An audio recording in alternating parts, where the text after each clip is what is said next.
What if the galaxy's greatest negotiator had been sitting in Yoda's chair when everything fell apart? We all know Obi-Wan Kenobi as the ultimate Jedi's Jedi, the man who trained Luke Skywalker, who survived Order 66, who literally defined what it meant to embody the light side of the Force. But what if, instead of being sent on missions across the galaxy, Obi-Wan had risen to become the Grand Master of the Jedi Order during the Clone Wars? Would he have seen Palpatine's trap coming?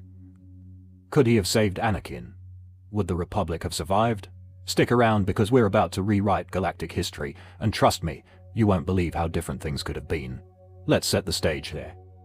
In our timeline, Yoda served as Grand Master for centuries, with Mace Windu acting as the Master of the Order during the Clone Wars. But what if something had changed?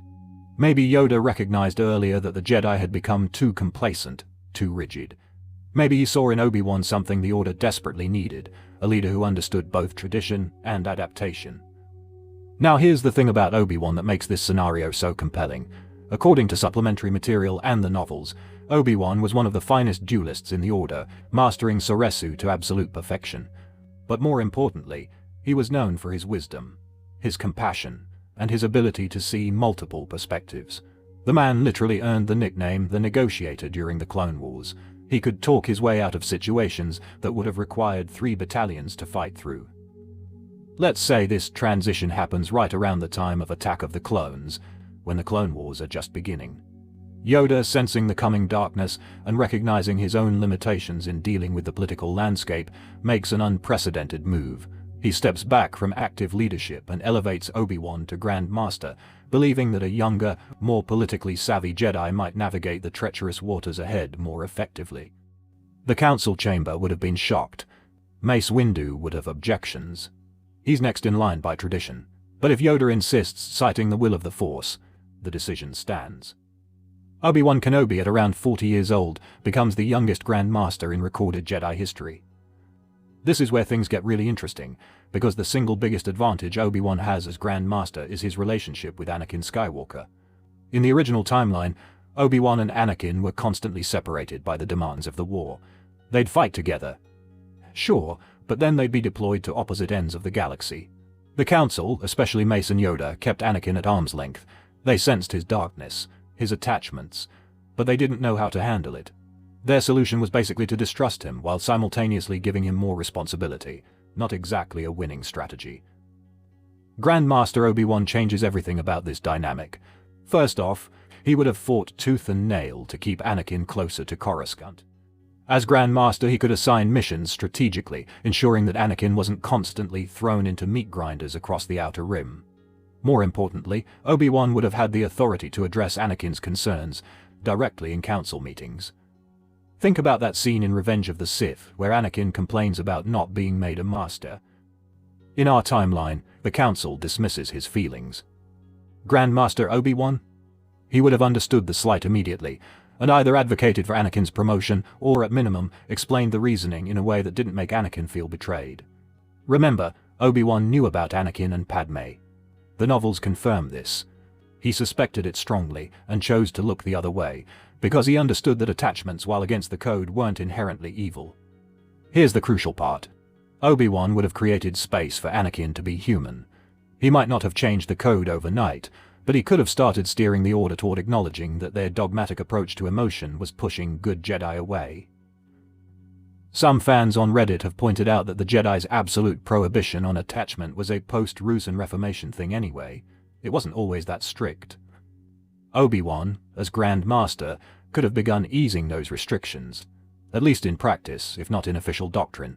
Most importantly, when Anakin starts having those nightmares about Padme dying, he goes straight to Obi-Wan, not to Yoda, who gives him that useless "rejoice for those who transform into the Force" speech. Obi-Wan would have listened, would have helped Anakin find actual solutions, and would have been the emotional anchor his former Padawan desperately needed. Now let's talk about the Sith problem, because this is where Grand Master Obi-Wan's unique skill set becomes absolutely critical. Obi-Wan was already suspicious of Palpatine in the original timeline. Watch those scenes again. He's always slightly uncomfortable around the Chancellor, always questioning why Palpatine takes such a personal interest in Anakin. But as just a council member in general, his concerns could be brushed aside. As Grand Master, his suspicions, carry the full weight of the Order behind them. Obi-Wan's greatest strength was always his ability to see patterns and think strategically. He was trained by Qui-Gon, who taught him to trust his instincts about the living force, but he also had the traditional Jedi analytical training. This combination would have been devastating to Palpatine's plans. Consider how the Clone Wars unfold. In canon, the Jedi are stretched impossibly thin, leading armies across the galaxy while Palpatine consolidates power on Coruscant. Grand Master Obi-Wan would have immediately seen this as a trap. He'd studied military history. We know this from the Clone Wars animated series. He would have recognized that the Republic was being bled dry intentionally, that the war was lasting far longer than it should have given the Republic's advantages. Instead of going along with Palpatine's strategy of total warfare, Obi-Wan would have pushed for negotiation. The guy's called the negotiator for a reason. He would have opened diplomatic channels with Count Dooku, who was his former colleague and someone he understood. In fact, there's that moment in Attack of the Clones where Dooku straight up tells Obi-Wan that the Republic is under the control of a Sith Lord. In the original timeline, Obi-Wan reports this, but nothing comes of it. As Grand Master, he would have launched a full investigation. Here's where it gets really clever. Obi-Wan would have used his political connections. He was friends with senators like Bail Organa and Mon Mothma, people who also had concerns about Palpatine's growing power. Together they could have started building a coalition to limit the Chancellor's authority, to push back against the emergency powers. The Jedi Order, under Obi-Wan's leadership, would have remembered that they were guardians of peace and justice, not generals in an army. And when it came to discovering Palpatine's identity, Obi-Wan would have been methodical. He'd have Jedi shadows investigating. He'd have researchers examining Sith history, and most critically, he'd have kept Anakin in the loop. When they finally connected the dots, it wouldn't have been a desperate last-minute confrontation like it was with Mace Windu. It would have been a coordinated operation, with Republic loyalists ready to maintain order. But here's the million-credit question. Could Grand Master Obi-Wan have prevented Order 66? This is where things get complicated. The inhibitor chips in the clones' heads were activated by Palpatine's command, and in canon, almost no one knew about them. The Jedi certainly didn't. However, Obi-Wan had closer relationships with the clone commanders than most Jedi. He trusted Cody, worked alongside him for years. If anyone was going to notice something was off about the clones, if anyone was going to investigate reports of strange behaviors or malfunctions, it would have been Obi-Wan. There's also the fact that as Grand Master, Obi-Wan would have had the authority to recall Jedi from the front lines if he sensed danger. When his instincts started screaming that something was wrong, and they would have, he could have issued orders to pull back, to consolidate on Coruscant, to prepare for whatever was coming. Let's say he doesn't prevent Order 66 entirely. Let's say Palpatine still springs the trap. Even then, the survival rate would have been dramatically higher. With more Jedi near the temple, with better communication systems in place, with contingency plans that Obi-Wan absolutely would have prepared, the casualties would have been reduced. Maybe instead of losing 99% of the Order, they lose 60 or 70%. Still catastrophic, but survivable. And here's the kicker. If Anakin never falls, if he's still fighting alongside Obi-Wan when the betrayal happens, the entire dynamic changes. Anakin Skywalker, the Chosen One, defending the temple alongside Grand Master Kenobi, that's a fight Palpatine might not win, even with Vader's potential power. So what does the galaxy look like in this alternate timeline? Best case scenario, Palpatine's plot is exposed before he can declare himself Emperor. The Clone Wars end through negotiation rather than conquest. The Republic survives, reformed and strengthened by the crisis. The Jedi Order undergoes a renaissance under Obi-Wan's leadership, becoming less dogmatic, more in tune with the living force, more focused on actual peacekeeping rather than military service. Anakin Skywalker doesn't fall.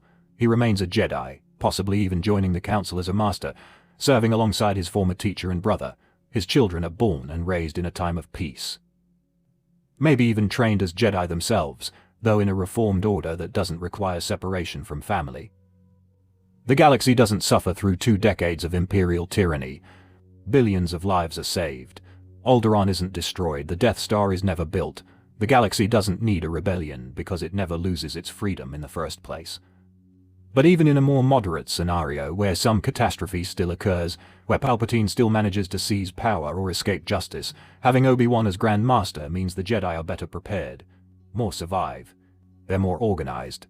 The rebellion has Jedi leadership from the beginning, making them far more effective. The Empire falls faster with less bloodshed, and culturally, the galaxy doesn't spend a generation believing the Jedi were traitors. The truth about their service, their sacrifice, their wisdom, it survives because Obi-Wan survives to tell it, backed by enough other Jedi witnesses to make it undeniable. The tragedy of Star Wars is that the Jedi failed when the galaxy needed them most. They became complacent, arrogant, blind to the darkness growing right in front of them. But that failure wasn't inevitable. It happened because of specific choices made by specific people. Obi-Wan Kenobi represented everything the Jedi Order should have been. Wise but humble, powerful but compassionate, traditional but willing to adapt. He understood that the Code was a guide, not a prison. He knew that serving the Force meant serving the people, not the other way around. If he'd been Grand Master, if he'd had the authority to reshape the Order's priorities and approach, the Clone Wars might have ended very differently. Anakin might have stayed in the light. The galaxy might have avoided its darkest chapter. And that's what makes this what if so fascinating. It wasn't impossible. All the pieces were there. It just needed someone with the wisdom to see the danger and the courage to make different choices. What do you think? Would Grand Master Obi-Wan have saved the galaxy, or would Palpatine have found another way to win? Let me know in the comments below.